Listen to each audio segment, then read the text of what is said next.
Olá amigos, tudo bem? Você que segue a TV Baixo Parnaíba, falamos direto de Chapadinha, Maranhão, aqui pelas nossas plataformas digitais, o Facebook, Instagram, pelo nosso canal no YouTube e também no TikTok. E está no ar mais uma edição do nosso podcast Sem Filtro, recebendo aqui Enilton Rodrigues, pré-candidato ao governo do estado do Maranhão. Você vai conhecer aí o porquê da sua candidatura, conhecer a pessoa, a gente vai fazer aqui um bate-papo bem descontraído, mas para ficar bem melhor esse bate-bola, eu chamo meu parceiro Japa. Japa, tudo bem? Estamos recebendo aqui uma grande autoridade da política maranhense, não é isso? Com certeza, Zezinho. Sejam todos bem-vindos, obrigado. É sempre bom estar com você, dividindo essa bancada. E a você que nos acompanha, que nos segue, se inscreva aqui no canal, acompanha a gente lá pelo Instagram, pelo TikTok, como o Zezinho já falou.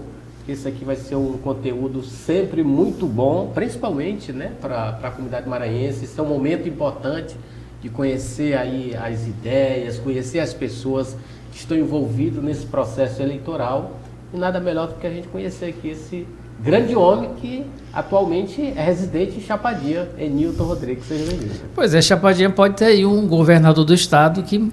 Aqui de Chapadinha, vai ser um orgulho para a gente. Prazer estar ali recebendo, bem-vindo pela segunda vez, recebemos como pré-candidato, não foi lá 4 anos atrás, e agora novamente como pré-candidato. Depois vamos receber como governador. Já está aceito o convite. Tá certo. A gente aqui, Zezé, a gente faz várias, já teve várias... Nós estamos igualmente o Coutinho.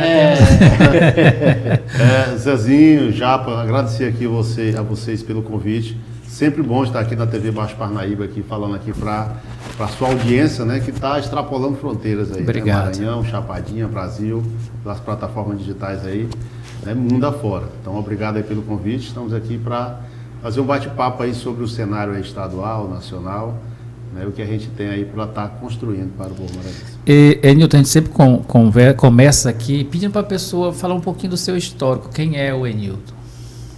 Exatamente, sempre bom, né, Zezinho? Eu vim aqui em 2022, né? Foi muito bom aquela vinda de ter vindo aqui para falar sobre um pouco do nosso histórico, para falar, né, das propostas que a gente estava construindo naquele momento, onde eu disputei o governo do estado também em 2022. Eu sou Enilton Rodrigues, né? Do ponto de vista ali da formação, sou engenheiro florestal, sou maranhense raiz, mas passei 16 anos, né, da minha vida aí morando fora do Maranhão, né? Morei em Brasília, né, lá onde eu estudei na Universidade Federal. E o Zezinho, naquela época, na minha época de estudante lá secundarista, ainda não estava ainda em vigor, né, as políticas do governo Lula, né, para a expansão da universidade. Então ainda sou oriundo ainda do vestibular de 3 dias. Esse né, que fazia sexta, sábado e domingo. Sofrimento. Né, tinha um dia que era só a redação. Né, então naquela época eu enfrentei isso aí. E passei no vestibular da UNB, na época muito concorrido, uma das melhores universidades da América Latina. E foi lá onde eu comecei a entender, né, os problemas reais do povo, especialmente do movimento estudantil, né, onde eu militei na época. Fui da direção do meu centro acadêmico, lá da Engenharia Florestal. Também fui da coordenação do Diretório Central dos Estudantes. Ernestina Guimarães é um dos maiores diretórios centrais de estudantes do Brasil, das universidades federais. Inclusive o Ernestina Guimarães, para quem não conhece, vai sair um filme agora que vai contar a história desse lutador guerreiro que foi sumido, desaparecido, morto pela ditadura militar na época, né? O Ernestina Guimarães foi estudante daquela universidade e desapareceu. Até hoje não se sabe onde jogaram ele, a ditadura militar. Então vai sair um filme agora, fica a dica, né? Sim, já fica a dica aí. Do filme do Ernestina Guimarães. Então, em 2015 eu voltei para casa, né? A gente tem que voltar para casa. E desde 2015 que eu, né, moro aqui em Chapadinha. Eu voltei para minha cidade, Arame, mas aí eu saí daqui do Maranhão para estudar, fiz o UNB, mas tem que passar pela gloriosa UFMA, né? Então eu vim fazer uma segunda graduação, fiz aqui na UFMA de Chapadinha, agronomia, né? Formei agora em 2023, e aí desde então estou aqui em Chapadinha, né? Nessa terra maravilhosa aqui do Baixo Parnaíba, né? A capital do Baixo Parnaíba, né? Atualmente é tudo. E aí...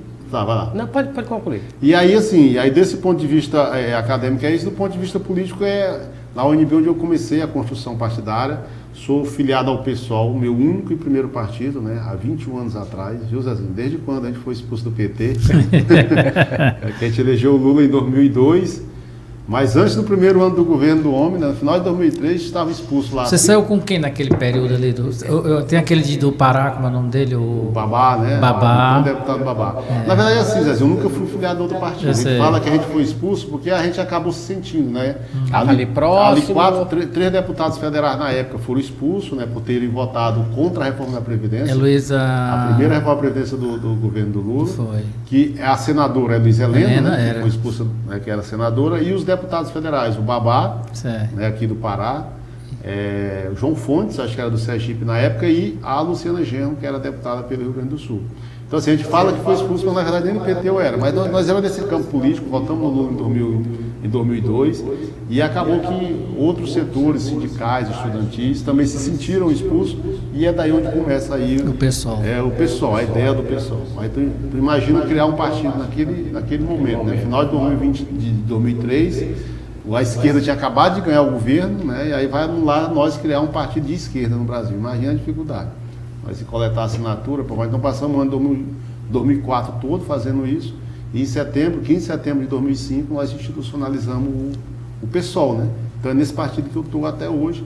E aí, a partir daí, a gente começou a ter essa tarefa partidária também. É meio que uma esquerda que não entende o que a esquerda está querendo, fica mais ou menos assim? Não, na verdade, a gente tinha posição muito bem definida, porque esses processos já, porque às vezes, é isso que a gente fala, né? As frentes amplas, né? Vocês têm aquele rótulo dos radicais da esquerda ou não? Olha, naquele tempo tinha, né? Mas eu acho que o pessoal, né, de lá para cá, acho que o pessoal se transformou em um partido, né, de relevância nacional. A gente avalia, assim, que é um partido que deu certo, tanto do ponto de vista institucional, né, como do ponto de vista da inserção, né? Porque quando o pessoal nasceu era praticamente um partido de intelectuais, professores universitários, né, eram as lideranças dos movimentos estudantil. Por exemplo, nosso último presidente de 2 mandatos, Juliano Medeiros, que hoje é presidente da Federação Pessoal Rede a nível nacional, ele é oriundo do movimento estudantil. A nossa atual presidente, a Paula Corade, ela também é oriunda do movimento estudantil, tudo contemporâneo meu da época, né? Um estudava na Federal do Rio Grande do Sul, a outra estudava na Federal do Espírito Santo e eu estudava na UNB. Né? Então, assim, era um partido, basicamente, movimento sindical, assim, né, com a sua liderança, intelectuais, né, vários intelectuais, né, no partido. Então, né, com o passar do tempo, o pessoal foi se enraizando mais. Tem até um dado importante, que saiu uma pesquisa recentemente agora, Zezinho, só para te ter uma ideia, né, da importância do pessoal. Que perguntou o brasileiro qual o partido mais lembrado, né, na memória do povo brasileiro, o partido mais lembrado. Né, perguntou qual o partido mais lembrado aqui numa pesquisa e foram 3 os mais citados, né, sendo que o primeiro foi o PL, né, do bolsonarismo, o segundo o PT e em terceiro lugar o PSOL.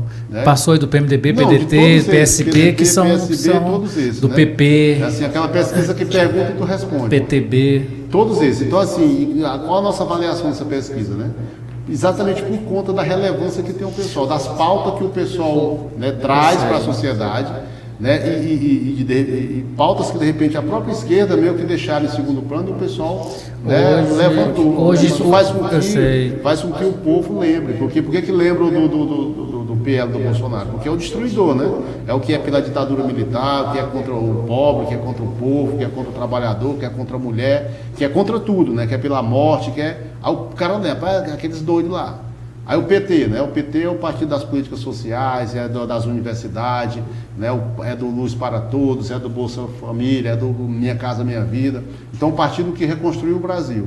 Né? E o pessoal, como é que justifica o pessoal? Não, o pessoal é aquela bancada aguerrida lá do Ivan Valente, da Erundina, né? Do Chico Alencar. Então, o povo lembra. Né? Então, isso também hoje, quem são os nomes no nacional do pessoal que estão com mandatos, assim, a federal? O senador não tem não, né? Não, hoje ele está sem senador, mas, né? Nós temos uma bancada hoje de 17 deputados federais. Então, só para citar alguns ali, né, do estado de São Paulo, a gente tem o Guilherme Boulos está sendo ministro, né? Mas nós temos a Sônia Guajajara, maranhense. Sônia Guajajara é deputada federal por São Paulo. No Rio de Janeiro nós temos ali o pastor Henrique Vieira, tem a Thalira. Rapaz, eu acompanho ele. Eu recomendo acompanhar ele. O pastor Henrique Vieira. Eu recomendo. E é um cara bom, viu? Cara bom, conheço ele, às vezes a gente faz essas reuniões nacionais do partido. É um cara bom de trocar ideia, é um cara que compreende bem. Tem uma sabedoria em tanto. Sabedoria em tanto. Pastor, né? Pastor. Pastor Henrique Vieira. Né? No Rio Grande do Sul a gente tem a Fernanda, em São Paulo tem a Sâmia. Então, assim, a gente está distribuído aí em vários estados. No Maranhão não tem. No Maranhão a gente não tem ainda a nossa bancada federal. É uma tarefa nossa, viu, Japa?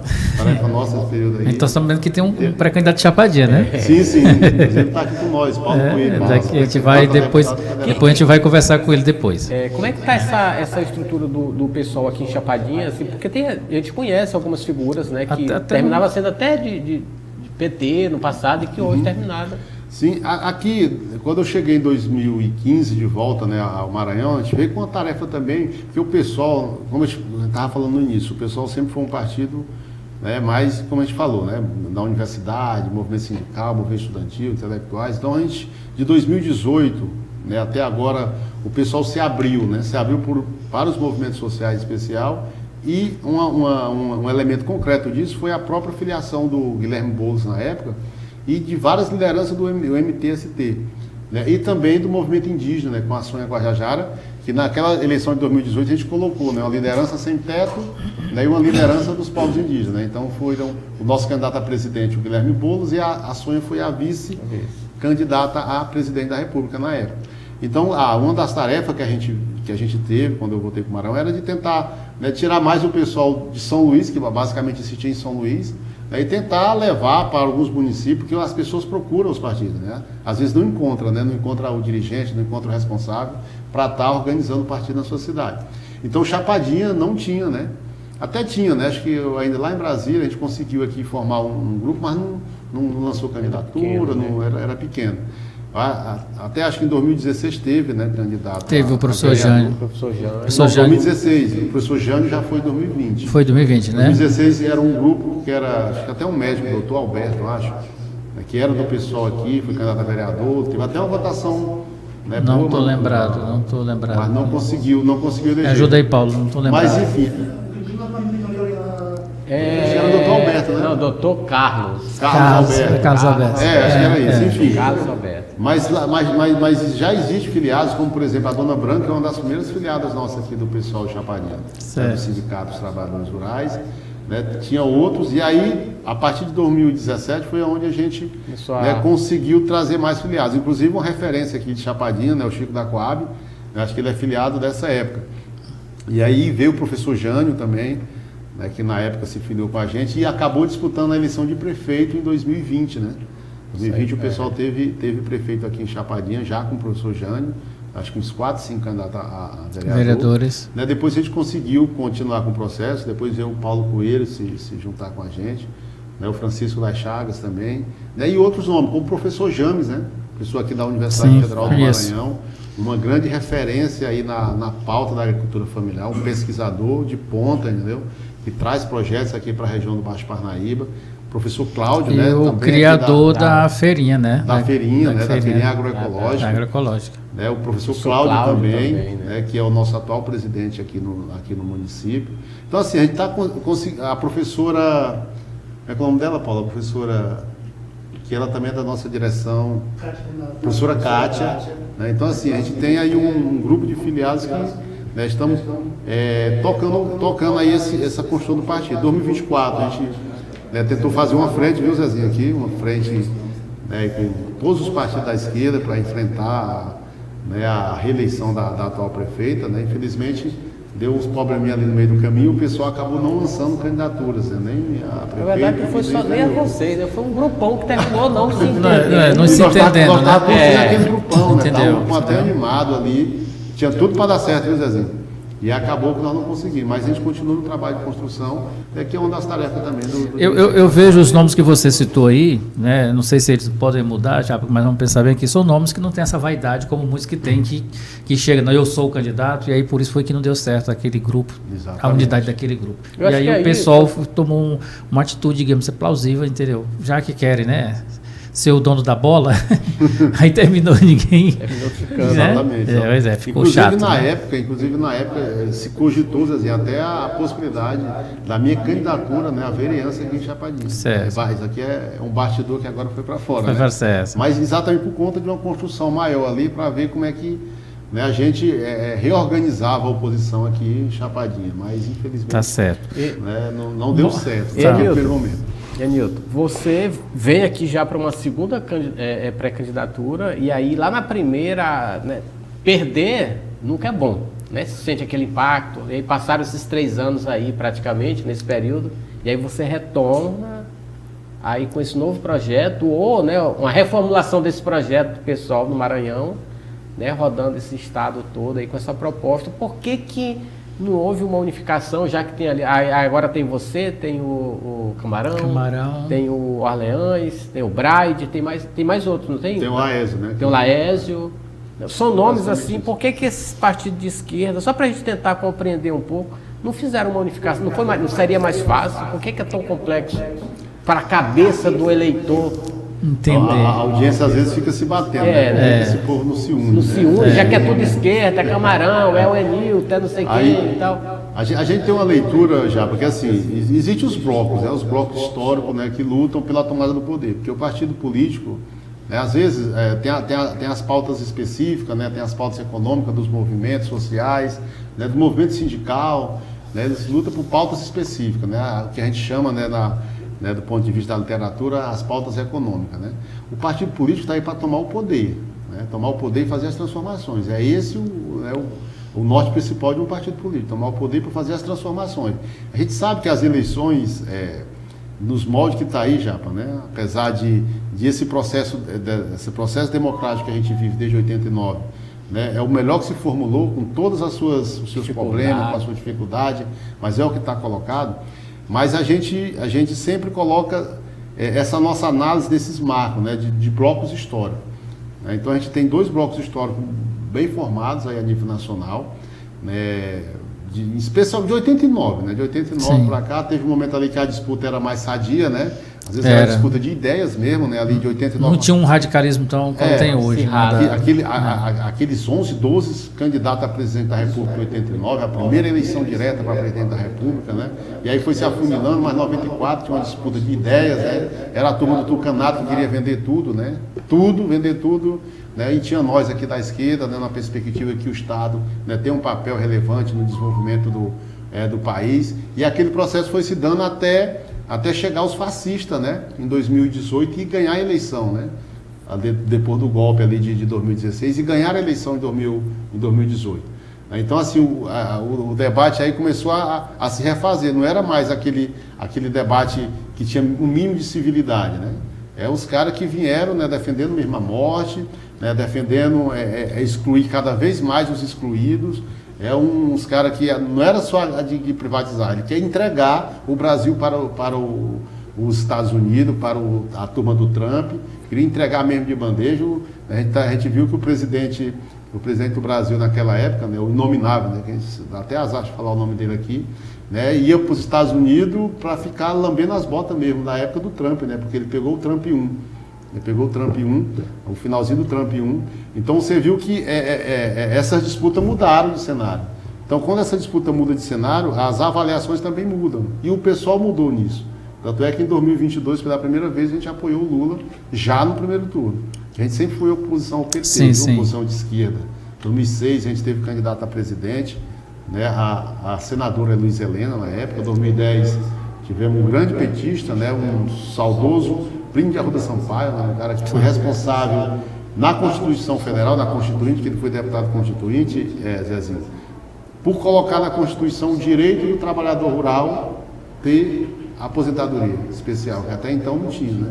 Então o idoso, né, que trabalha na zona rural, ele, né, muitos deles, né, morriam porque não tinha condições mínimas de subsistência. Então o Plínio de Arruda Sampaio colocou isso na Constituinte e foi aprovado. Então a partir da Constituinte, né, a aposentadoria dos trabalhadores rurais está em vigência. Então assim, esse bloco histórico, né, 2014 tivemos a Luciana Genro, 2018 tivemos o Boulos, 2022 o Lula, exatamente por conta disso, né, da gente fazer essa leitura e ver que a disputa agora mudou de patamar.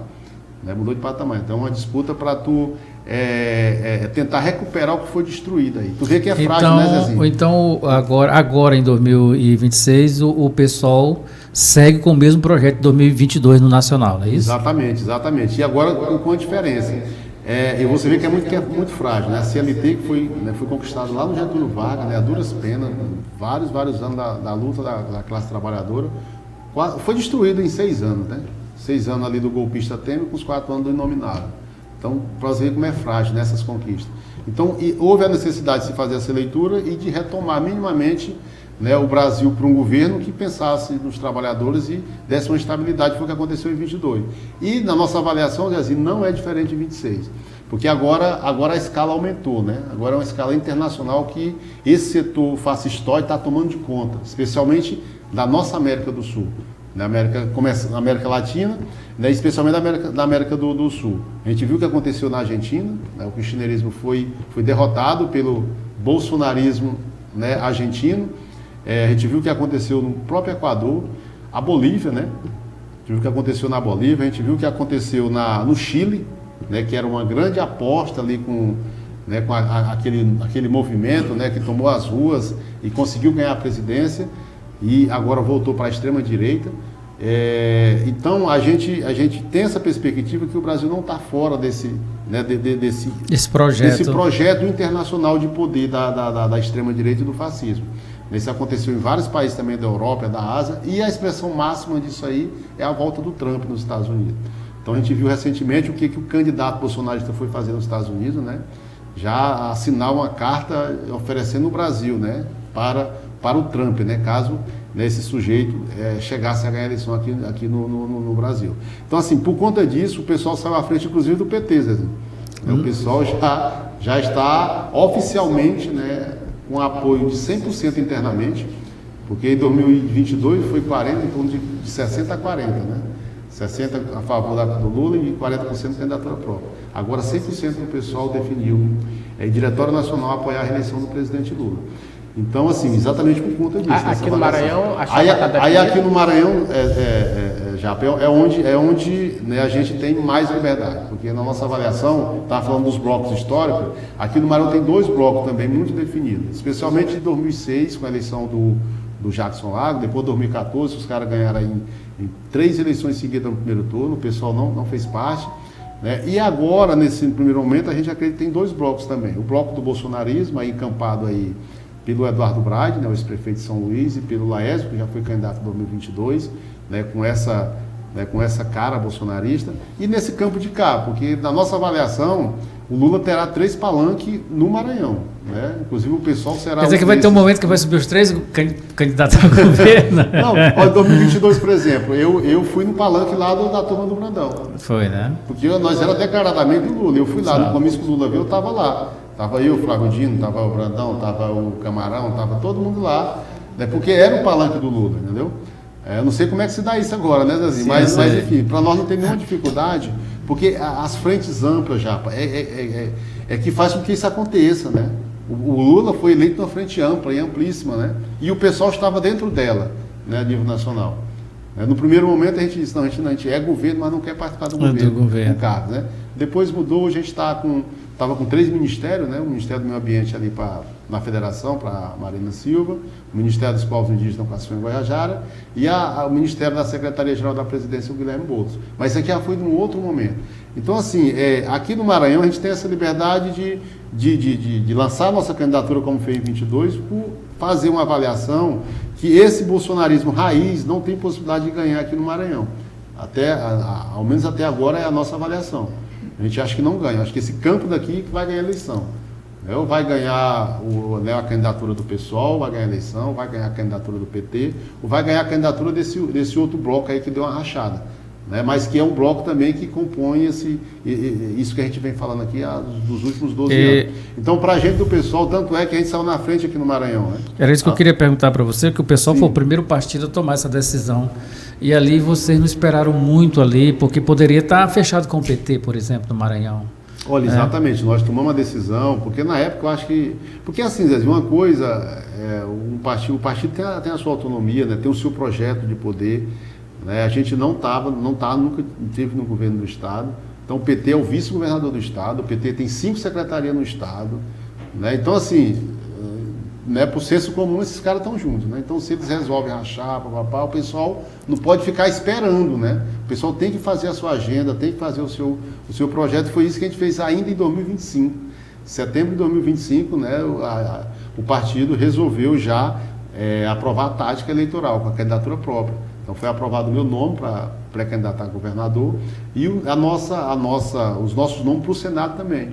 Nós temos aí o professor Frank Douglas, em uma das vagas ao Senado Federal como pré-candidato, um professor que teve uma relevância muito grande, né, na conquista do passe livre estudantil via plebiscito popular lá em São Luís, foi candidato a prefeito de São Luís, transformou essa pauta na pauta prioritária da sua campanha eleitoral. E temos também a Antônia, né, na outra vaga ao Senado Federal. Então, assim, a gente já vem construindo esse processo. Agora, né, vai se aproximando, né, Japa? Os processos vão chegando, nós estamos em junho, né? Nós estamos aí há 40 dias, um pouco mais de 40 dias do prazo das convenções oficiais.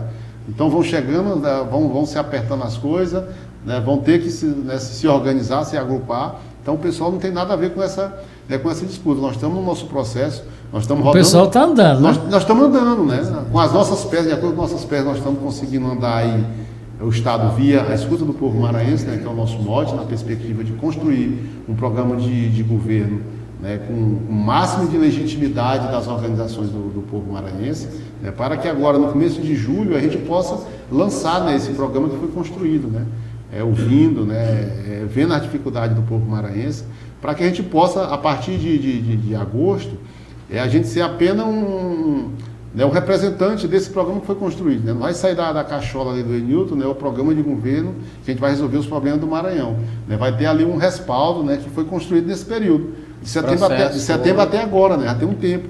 Então é esse o caminho que a gente está trilhando. Então a gente não andou em todas as cidades porque é humanamente impossível, né? Mas em todas as regiões do nosso estado a gente já andou, uma ou duas cidades nas regiões do nosso estado. E vamos continuar até o fim de junho agora. No começo de julho a gente vai dar uma sentada, dar uma formatada para ver o que programa a gente vai apresentar. Então nisso aí, Zezinho, os outros partidos também foram, né, tomando suas posições. E a gente viu agora recentemente com esse evento que teve lá em São Luís, né, que o PT confirmou a candidatura, né, a pré-candidatura do vice-governador ao governo do estado, né, com aval aí do presidente nacional do PT, né, que também dando aval, né, para a chapa, né, o Senado Federal. Disse que tem dois senadores dele aqui, que é a Elisiane do PT e o Everton Rocha do PDT. Então, assim, tem toda a legitimidade, né, de tomar suas decisões, mas o pessoal já tomou suas decisões, né, continua firme aí nesse processo aí dessa pré-temporada, dessa pré-campanha, construindo os programas de governo, com a nossa chapa majoritária. Pré-candidatura de Enilton Rodrigues ao governo do estado e ao Senado Federal, o professor Frank Douglas e Antônio. Não tem vice ainda, tá? Vice a gente tá a gente fez um pouco diferente. Teve um ex-prefeito aí, né, que se lançou pré-candidato, no dia seguinte já pegou a malinha dele, foi direto atrás de uma bolsonarista lá na região Tocantina e já botou a vice dele. Eu acredito que de forma unilateral, né? E o nosso vice nós estamos construindo aí com os movimentos sociais, com alguma liderança. Inclusive está se cogitando, é um bastidor, viu? Mas bastidor que agora vai se transformar público, né? O nome aqui de Chapadinha, né? Professor universitário, não vou dizer o nome, né? Tá certo. Está se cogitando, né? Vários do nosso partido aqui. Professor universitário da UFMA, da pauta da agricultura familiar, não vou dizer o nome, né? Tá certo, já disse. Já está se cogitando aqui. Já disse. A gente está construindo o nome do vice. Tá certo. Agora, eu quero fazer aqui já aconteceu dois fatos no Brasil, que às vezes as pessoas dizem, o cara desse entra aí, nem aparece nas pesquisas, ou se aparece 2 pontos aqui. Eu lembro de 2 governadores que já governou, inclusive um continua comandando o estado dele, o Wellington Dias, que estava lá com 2%, ninguém acho que nem conhecia, um bancário, e o outro foi Germano Rigoto, lá no Rio de Janeiro, no Rio Grande do Sul. Pouco espantou, está Germano Rigoto ganhando aí no primeiro turno e Wellington Dias ganhando no primeiro turno. Então, já pensou se acontece isso com a Enilton? Pode acontecer, porque é aquela coisa, a gente fala cada cabeça um voto. E alguns políticos, né, alguns partidos, né, alguns meios de comunicação acham que o povo é bobo, e não é. Porque esse é o momento. Você sabe que a gente da esquerda, a gente, né, que defende um processo mais amplo, né, de mudanças estruturais, a gente vê que a eleição é limitada, né? É limitada para esse ponto de vista.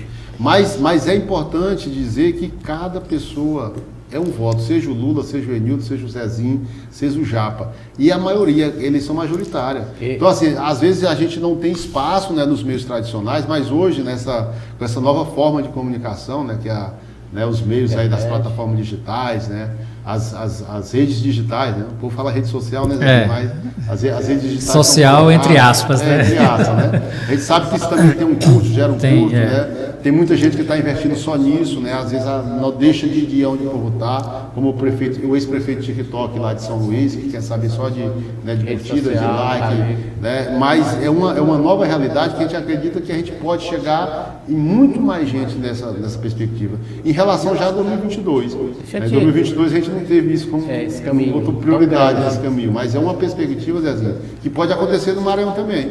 A gente sai aí de 0,7%, que foi resultado da minha última pesquisa, quando colocam, né? Porque tem 0,67%.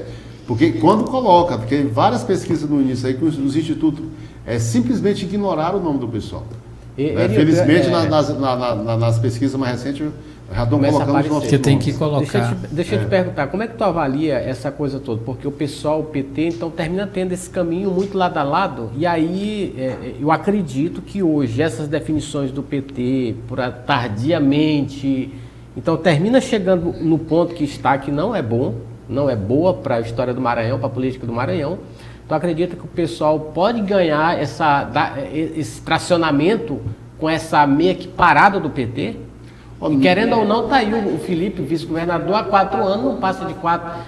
Se olhar por as pesquisas que são postas, não passa de 4%, 5%. E assim, já ficou até agora, o final de semana passado, né, para ter uma definição, uma decisão. Então isso aí desgasta, né? Desgasta a militância, desgasta possíveis, né, aliados que poderia. Então, com essa brecha dele, com essa falha, tu acha que o pessoal pode dar essa... Então, assim, é um segmento, né, um eleitorado, né, um nicho eleitoral que a gente tenta disputar. Porque a gente sabe como é que é, né, a disputa eleitoral. A gente sabe o que o pessoal defende. O pessoal defende coisas muito parecidas com o campo da esquerda como um todo. A gente fala, Zezinho, que na eleição é um momento muito importante, que tu dialoga com muita gente, né? Mas não é o momento que tu vai fazer, né, a revolução acontecer. Então não é o momento para as divergências históricas, né, as divergências às vezes de leitura mesmo, né, as divergências do ponto de vista teórico venham à tona. Então aqui é o momento de tu fazer um discurso, né, fazer um trabalho e apontar diferenças claras. Por exemplo, uma coisa que só o pessoal vai poder falar na eleição. Por que em 12 anos de governo desse campo político, 12 anos ganhado no primeiro turno, agora vai para 13, 14, né? Não se fez concurso para a saúde no Maranhão? Por quê? Né? Quem é que vai fazer essa pergunta para o Camarão, para o Orleans? Né? Quem é que vai fazer essa pergunta lá no debate? O pessoal vai fazer essa pergunta. Por que não teve? Né? Por que a educação está nesse esquema dos contratos ad eterno? Que é contrato, todo ano contrato, aí o professor não tem a tranquilidade. O professor se preocupa mais em renovar o contrato do que em dar a sua aula, do que se preparar, do que preparar um intercâmbio, né, em outro país, em outro estado, né, para se qualificar mais. Fica mais preparado em renovar o contrato. Por quê? Essa indústria do contrato para a educação. Né? Por que se passa 8 anos sendo secretário de educação, todas, não é carta branca que fala, né? Carta branca, e faz só o beabá, só o café com leite. Por que não faz concurso? Por que não transforma a universidade, por exemplo, do estado do Maranhão, em uma universidade para formar professores, doutores, inclusive para o ensino infantil, Japa? Que a gente sabe onde tudo começa. Inclusive, na nossa avaliação, os professores que teriam que ser mais qualificados seriam os professores da educação infantil, que é a base, né? Que é a base, ser pedagogo, doutor em pedagogia, mestre em pedagogia. Por que não se pensou isso em 12 anos? Aí o resultado, o que dá o resultado? Os índices sociais do Maranhão continuam o mesmo do sarneísmo. A culpa é de quê? Vamos agora culpar o Sarney? Eu falo passando, nunca teve no governo, mas 12 anos de governo, com 3 ali do Jacques interrompido pelo golpe de 2009, e não se melhora esses índices.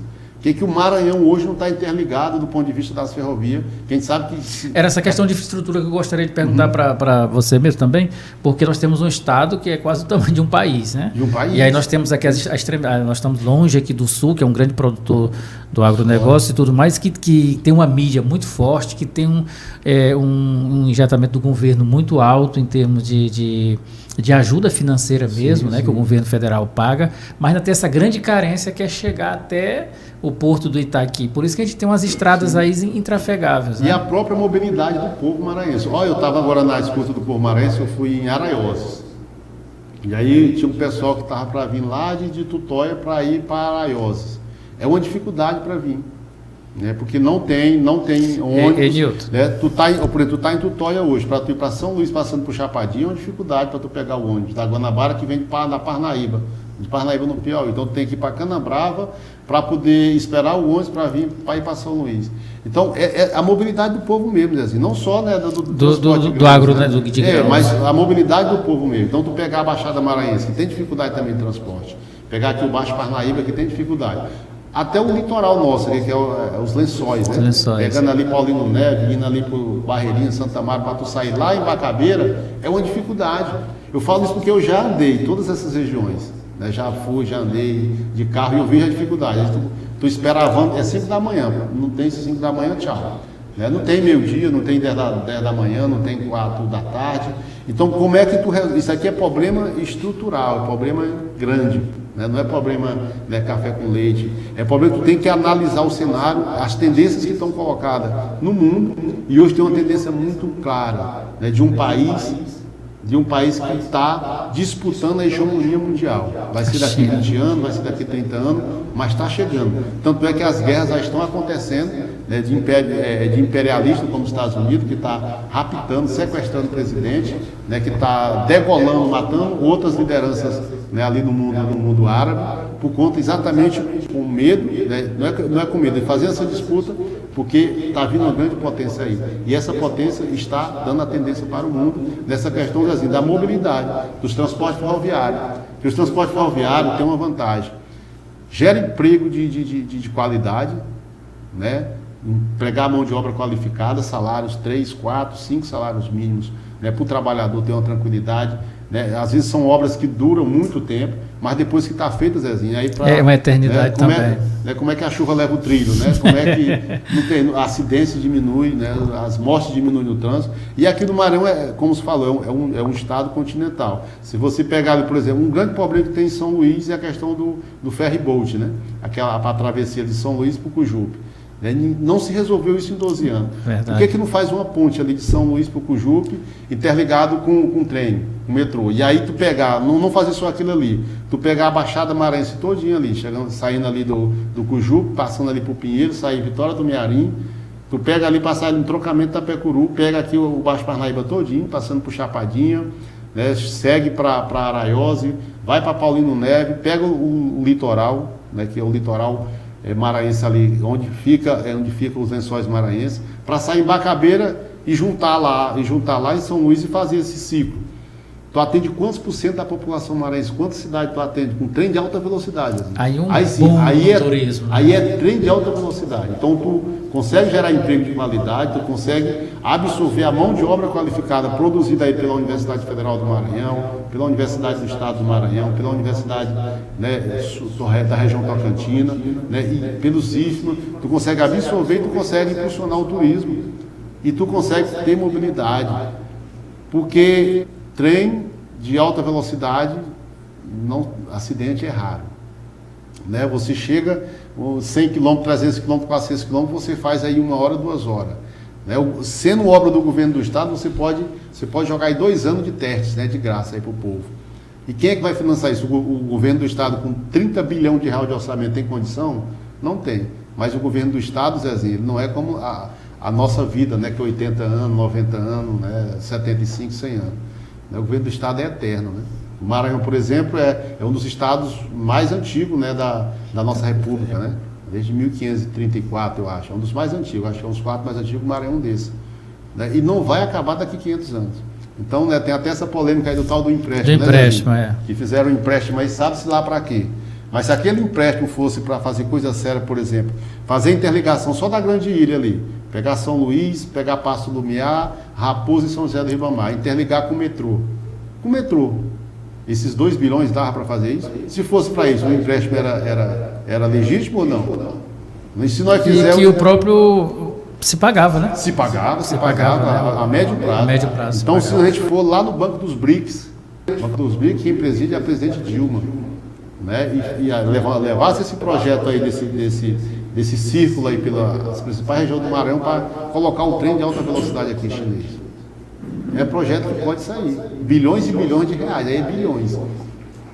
Mas o Estado tem como garantir isso e fazer isso acontecer. Vai ser em 4 anos, 8 anos, 12 anos, não se sabe. Mas a gente tem que começar com esse projeto estruturante.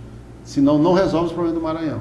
Então isso que eu sempre falo, Zezinho, a gente não vai resolver os problemas sérios que o Maranhão vive com mágica, né? Com proselitismo, com demagogia, como tem muitos pré-candidatos que faz. Tem candidato a presidente que fala isso. Inclusive veio um aqui no Maranhão, né? E parece que o mundo ia acabar, que ele era o salvador da pátria, né? Capou o gato, foi embora, né? Não se fala mais nele, os problemas continuam os mesmos, né? Certo. Então assim, a gente não resolve as coisas assim. Nós falamos de infraestrutura. Nós temos hoje a questão da saúde, que continua sendo uma romaria de ambulâncias ainda para a capital, mesmo com a quantidade de hospitais regional que a gente tem. Na tua visão, nas tuas andanças, o que poderia ser feito para melhorar a situação? Para resolver esses problemas, que tem gente aqui que a gente acha que vai resolver um problema ortopédico, ainda tem que ir para a capital e lá, pena. Para te ver como é que era a situação nossa, né? Essa romaria existia de fato, melhorou muito, né? Acho que a gente tem também... Deu uma melhorada boa, tem que né? reconhecer as coisas, mas que a gente sempre volta para o primeiro ponto, né? A gente não pode fazer política, fazer governo, né? Só pensando no beabá. Por exemplo, o Mais IDH, né? Foi um programa ali, né, que tinha até uma perspectiva no começo. Mas ele começou ali mapeando 50 municípios, os piores municípios do Maranhão. Como se resolvesse aqueles 50 municípios ali, resolvesse o Estado. E acabou que o programa se perdeu. Né? Se perdeu e hoje quem se fala do Mais IDH? A questão da saúde é parecida. Por exemplo, qual a valorização que esses 12 anos deram, por exemplo, para aqueles que fazem a saúde lá na ponta? Né, que é os agentes comunitários de saúde e os agentes comunitários de endemias. É uma categoria que tem uma força, né, para lutar, assim, impressionante. Né? Eu acho que é uma das únicas categorias que consegue PEC, né? Consegue passar PEC, né? A proposta de emenda constitucional, como por exemplo a última, né, que garantiu 2 salários mínimos para ele. Daí o governo do Estado o que fez para incentivar, né, para estar ajudando do ponto de vista financeiro esses importantes agentes da saúde preventiva, né, que é muito importante. Né, o que se fez, isso que eu falei agora, o que se fez para você criar um corpo de profissionais da saúde que tenha compromisso, né, com a saúde pública e com o Estado, com as políticas públicas. Né, como é que o médico, como é que o cardiologista, como é que o ortopedista vai ter isso para si? Tem que ser valorizado. Ser valorizado é com estabilidade, com concurso público, é com remuneração, né, adequada. Então, na saúde, ainda falta esse beabá minimamente estrutural, porque foi importante os regionais, foi importante os macro-regionais, foi importante você equipar, né, esses hospitais, só que a questão da contratação... A importância das UPAs, né? Das UPAs, né, que já vem para a questão nacional, porque é o SUS, né? O SUS assim, é uma invenção brasileira que o mundo todo inveja. Não, porque é mais engraçado é que tem o privado, né, Nilton? Mas às vezes a maioria termina caindo no SUS. Não, mas é tudo do SUS. Eu tenho até um exemplo particular. Meu avô teve um AVC hemorrágico. Ele passou 41 dias na UTI. E lá, a gente tentando regular ele, lá na região sul do estado. Não conseguia regular. E olha só, e lá o que eu fiquei sabendo lá, conversando lá com diretores, né, tentando articular para que ele fosse para a UTI, a gente conseguiu que ele fosse para a UTI. Todos os leitos da rede particular ficam à disposição do SUS. Não tinha nem na rede particular. Ou seja, então assim, esse negócio de saúde particular também, né, a gente tem que estudar melhor isso, porque acaba que o Estado acaba financiando todos os leitos ocupados, não tinha vaga. Então, se tivesse, era regulado e ia para lá. Então, assim, são problemas, assim, Zezinho, que esse aí a gente tem que começar no beabá. No beabá, equipando, fazendo concurso público, dando mais autonomia para as próprias regionais, né? atuando e com recurso, e claro, o SUS, como eu falei, é uma invenção brasileira que é invejada pelo mundo todo, né? E que é uma forma de tu fazer esse pacto, essa parceria com o governo federal, para que se avance, porque as UPAs são, né, são do governo federal, né, e tem o SAMU. Então, assim, a saúde, o Estado não vai resolver o problema da saúde só. Tem que ter essa parceria. Tem que ser tripartite mesmo. Tem que ser, não tem como. Né? E, claro, a questão do município entra como? Com os agentes comunitários de saúde. Valorizando lá, porque os municípios também já não valorizam o agente comunitário de saúde. Só querem como cabo eleitoral. A maioria. Cabo eleitoral. E, às vezes, aquela gratificação que toda agente de saúde tem direito no final do ano, que não é o 13º, que é o governo federal que manda direto para a agente de saúde, muitos prefeitos simplesmente ignoram e pagam como 13º salário. Então, assim, começa daí. Então, tripartite, como tu falou. Nós estamos falando aqui com o pré-candidato Enilton Rodrigues, pré-candidato ao governo do estado do Maranhão, já na sua segunda vez. Enilton, andando nesse caminho aí dessas alianças e alianças nesse grupo que está girando o estado, como é que o pessoal olha aí? A gente tem ali a visão de que vai para o segundo turno. Como é que o pessoal fica nesse jogo aí? Vai para onde? Nós estamos trabalhando e está no segundo turno, viu, já? A ideia é essa. A gente está fazendo esse trabalho quase um ano aí de pré-campanha, construindo esse governo, esse programa de governo, para que seja um programa que conquiste corações e mentes dos maranhenses. Então, sabe por que eu te perguntei? Eu te perguntei justamente porque eu achava que a tua resposta seria essa em vez. Porque o que aconteceu? Por que eu te perguntei isso? O próprio PT, esses dias, quando o Camarão lança, mas já dizia assim: se nós não ganharmos, ou se a gente não fortalecer o processo, a gente quer um apoio, ou vai para o Bride, ou vai para outro. E eu falei, porra, como é que o cara tá dentro do jogo, mas já aceitando a derrota? Por isso que eu te perguntei. Exatamente. Eu acho que a tua resposta, eu tô no jogo para ganhar, cara. Cada dia que sua agonia, né, Zezinho? É verdade. Não vamos antecipar as coisas, cada dia que sua agonia. Quando a gente está numa empreitada, acho que foi o próprio presidente Lula que falou, né? Não entra para ganhar, não tem esse negócio de... O Edinho até deixou escapar agora, né? E disse que o candidato do PT é o Camarão, mas não rompeu com o Brandão. Não rompeu, e quem sabe um dia talvez logo ali... Você entendeu? Então é como se for entrar dentro... Não era melhor ter abrido mão da candidatura? Gente, vamos fazer a aliança. Ficaria mais bonito. E já que estava mal com o Brandão, apoiava o candidato do PT. Nilton estava aí no ponto, né, Nilton? Claro. Tá certo, Nilton é a graça, tem que falar aí.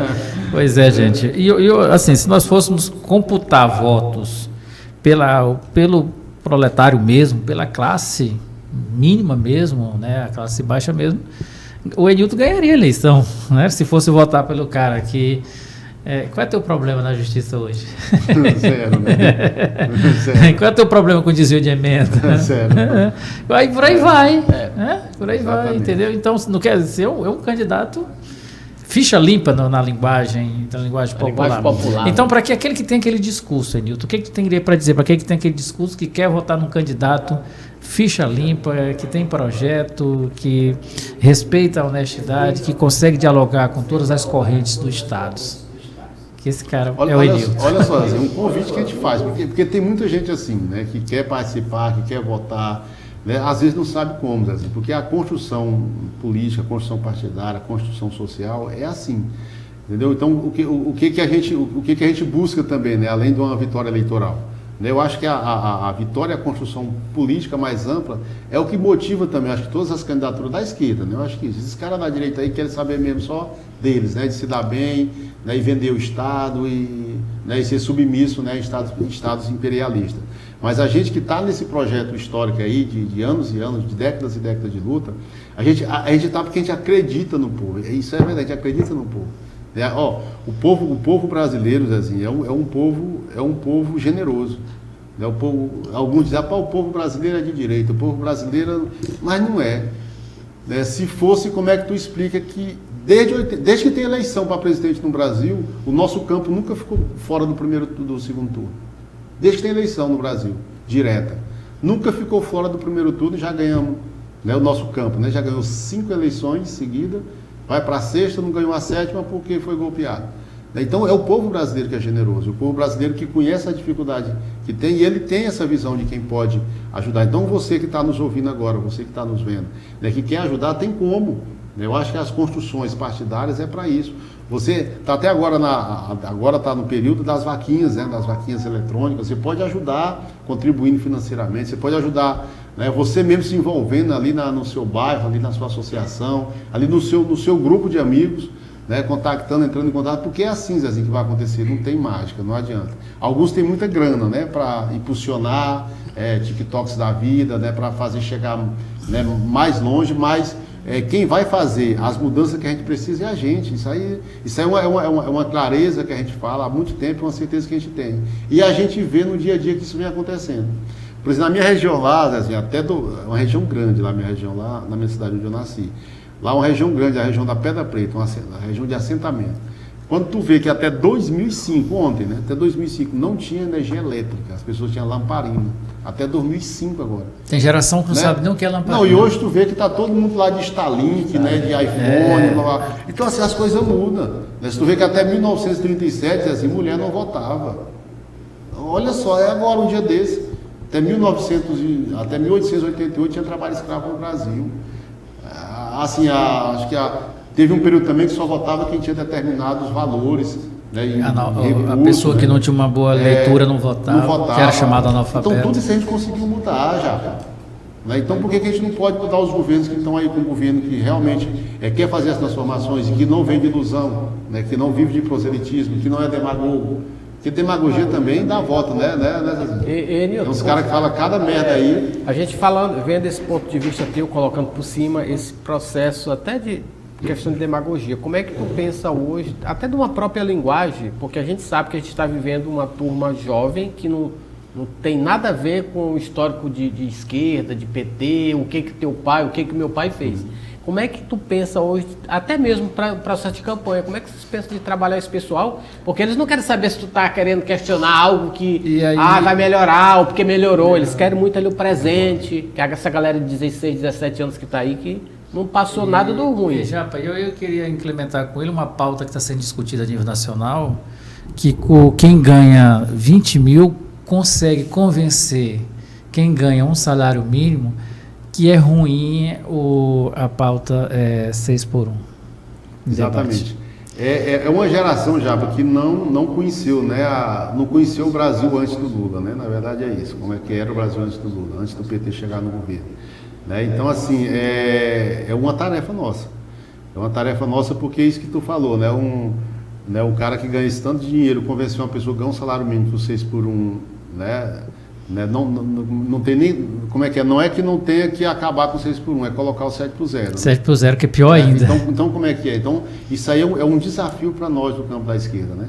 Fazer esse debate, porque uma das nossas críticas, Zezinho, aos governos do PT é exatamente esse, porque às vezes deixou a base, como a gente fala, a deriva, né?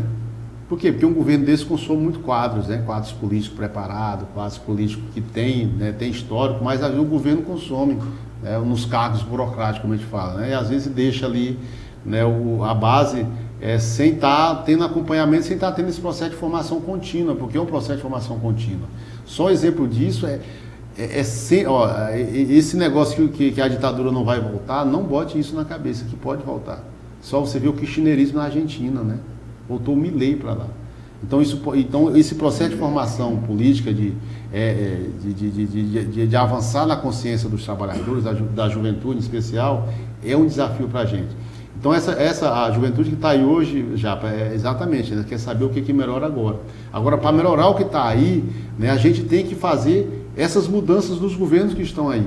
Porque hoje Japa, a gente estava até falando, Zezinho, aqui antes, né, que ninguém quer mais ouvir uma hora de conversa, de troca de ideias, né? Ninguém quer mais ler um livro, né, de 500 páginas, 200 páginas.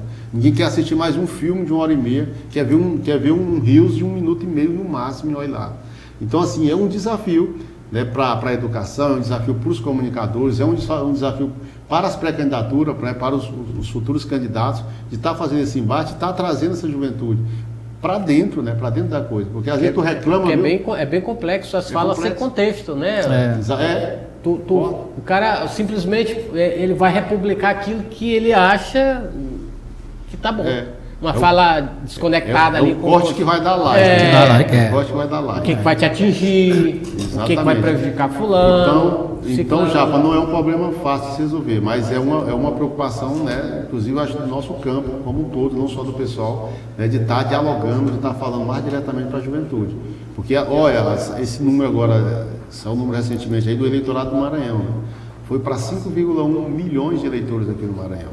E muito pela campanha, inclusive, que a esquerda fez, né, do Juventude aqui, a Juventude aqui, não é Juventude já? A Juventude é a partir dos 18 anos, 18 aos 19. Aos 29. Os adolescentes, né? Aqueles que fazem 16 anos, que vão fazer 16 anos até outubro, fazer seu título. E muitos desses adolescentes fizeram o título. Então, eu acredito que uma boa parcela desse eleitorado que aumentou, inclusive foi nessa faixa. Então, agora a tarefa nossa é fazer com que eles, né, possam estar acompanhando, né, e estar ouvindo as propostas que vai melhor atendê-los no futuro daqui a pouco. Porque a conjuntura que está colocada, Japa, ela não é das melhores a nível nacional, a nível internacional. Por isso que a nossa prioridade número 1 que a gente fala é a reeleição do Lula. A reeleição do Lula para que esse próximo governo do Lula seja um governo das conquistas, porque agora foi um governo da estabilidade, né, de minimamente colocar o Brasil no patamar, olha só, no patamar de 2014, 2013, 2012. Né, voltar àquele patamar, porque estava tudo destruído. 700 mil mortes, né, na pandemia do Covid-19, onde as pesquisas, onde os estudos mostram que 400 mil foi responsabilidade direta do inominável, do então presidente, né? Isso é triste, né? Isso é triste. Então, como é que tu refaz o SUS, por exemplo? Como é que tu refaz a saúde nesse país? Estava tudo destruído, né? Eu conversei com o ministro Padilha, lá em Brasília, uma época, que eu tive, né, o prazer de conversar com ele. Ele falou que o ministério estava destruído. Tenho muitos amigos lá no Ministério da Saúde, concursado, estava destruído, não tinha nada. Então, assim, é uma dificuldade. Então, essa juventude que está nos assistindo, que está nos ouvindo, tem que começar a pensar nisso, né? Tem que ver e ouvir mais do que 30 segundos, mais do que 1 minuto e meio. Porque é isso que vai fazer o futuro deles, né? Verdade. Na universidade, no mercado de trabalho, porque não está fácil a situação, mas a gente vai vencer essas barreiras. Bom, assunto para falar com o Enilson aqui seria... Enilton, não fala. Enilton, seria muito tempo, né? Muita coisa, mas o tempo, como diz, o tempo ruge, né? Eu queria que o Enilson deixasse essa mensagem dele aí para esse princípio, né, de corrida ao Maranhão que está se fazendo aí. E quem sabe lá pertinho da campanha, de repente a gente pode bater um bate-papo aí novamente. Né, candidato oficial. O convite já está aceito, faço questão, porque aqui é pé quente, né? Dia 22 eu estive aqui, da 9 candidaturas colocadas, eu fui a 5ª candidatura colocada. Estão ficando na frente aí de gente grande, né, como fala, né? Então por isso que a gente tem. Estou crescendo. Então agora, como só são 5 candidatos, né? Para a gente chegar na dianteira lá e estar no segundo turno, é um estrelado dele. Então quero agradecer aqui a vocês de novo, já, para o Zezinho, aqui a TV Baixo Parnaíba, pela oportunidade de estar conversando, estar dialogando aí com toda a audiência de vocês, que não é pouca, e dizer que o caminho é esse, é a organização coletiva, né? Você que está nos ouvindo, que está nos assistindo, procure como se organizar, procure a gente, procure o pessoal, procure o Enilton Rodrigues, procure o Zezinho, que é um militante, o Zezinho aqui, histórico, Japa, porque é nós que vamos fazer as transformações que a gente precisa e merece. Bom, gente, queremos agradecer aqui a presença do pré-candidato Enilton Rodrigues e já para dar aquele recadinho aí, como é que o pessoal faz para ter acesso. Para ter acesso. Sempre bom convidar você para estar se inscrevendo no nosso canal, TV Baixo Parnaíba. Tá? Porque sempre que a gente estiver ao vivo, você vai receber aquela notificação. Na hora que se inscrever, aperta no sininho ali do lado, que aí sempre vai ter a notificação. Às vezes você não pode ver o conteúdo na hora, mas assim que tiver um tempinho, você já vai lá e acompanha sempre pelo nosso canal no YouTube, porque dá para ver o vídeo na íntegra, mas quem é mais acelerado, assim, pode ver lá pelo Instagram. Os recortes lá. Os recortes, vai lá para o TikTok, vê os recortes. Recortes menores ainda. Mas a gente está sempre aqui trazendo sempre um bom conteúdo para você que acompanha a TV Baixo Parnaíba, tá bom? Gente, muito obrigado, um abração para todos e até a próxima.